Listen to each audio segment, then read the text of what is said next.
Vous écoutez Europe 1, il est 11h30. Le journal de la santé avec Anne Le Gall. Au sommaire aujourd'hui, un sternum en céramique implanté chez une Française. C'est une première mondiale. Attention à l'usage excessif de jeux vidéo. Et puis, manger des cornichons, ça peut aider à réduire le stress. Bon, alors avant les cornichons, on va parler de cette première mondiale au CHU de Limoges avec l'implantation d'un sternum en céramique. Le sternum, c'est cet os plat situé au milieu de la poitrine. Et c'est une femme qui avait développé un cancer du sternum qui a pu bénéficier de cette première médicale. L'opération s'est déroulée il y a 3 mois. Alors ce n'est pas la première fois qu'on implante un sternum artificiel, mais c'est la première fois qu'il est en céramique, comme nous l'explique Ève Roger. Imaginez cet implant en céramique, grand comme une main, posé au milieu de la poitrine. Non seulement ce matériau est ce qu'on appelle biocompatible, ça veut dire qu'il est complètement accepté par le corps, aucun risque d'infection, d'allergie ou de rejet, contrairement au ciment ou au titane utilisé jusque-là.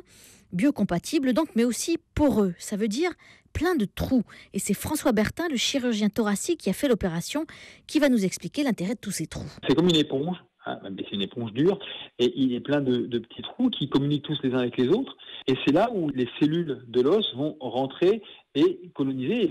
Et donc l'os va se reformer à la jonction où il est attaché. Oui, vous l'avez bien compris, ces trous permettent à l'os, le vrai, de repousser à l'intérieur de la prothèse. L'os se reconstruit donc en l'espace de 3 à 6 mois.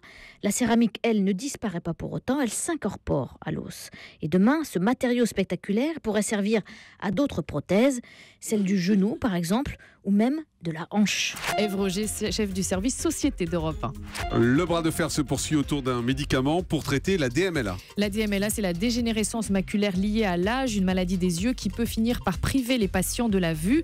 Le laboratoire Roche vient d'informer les autorités sanitaires de son refus de voir son médicament Lavastin être utilisé pour traiter la DMLA.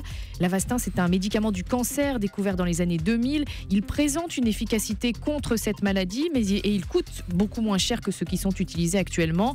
L'enjeu économique est donc énorme pour la sécurité sociale, mais le laboratoire indique que Lavastin n'a pas été développé pour la DMLA, il n'est pas conditionné pour cet usage et c'est pour cela que la firme ne veut pas endosser la responsabilité du suivi d'autorisation temporaire.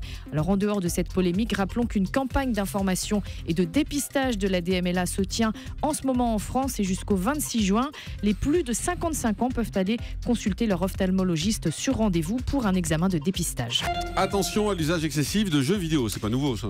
Non, alors cette fois c'est pas les parents qui mettent en garde, c'est le Conseil économique, social et environnemental qui fait cette mise en garde. Les experts estiment que l'addiction aux jeux touche 5% des adolescents, en moyenne 3 élèves par classe. De me le vendre, je vous le vends. 3 élèves par classe en feraient un usage excessif, c'est beaucoup quand même. Bah oui. Le Conseil note aussi que l'addiction aux jeux est le deuxième motif de consultation pour addiction après le cannabis et à égalité avec l'alcool et le tabac. Et donc le Conseil économique et social préconise une meilleure signalétique sur ces vidéos.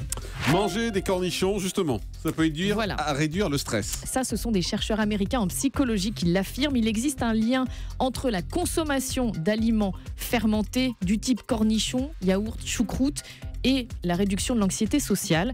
Le lien de cause à effet n'est pas formellement établi dans l'étude, mais il est probable que les probiotiques que l'on trouve dans les aliments fermentés modifient favorablement l'environnement des intestins et ça peut jouer sur le moral car on sait désormais qu'il existe un lien entre le cerveau et certains circuits nerveux de l'intestin. Bref, manger des cornichons.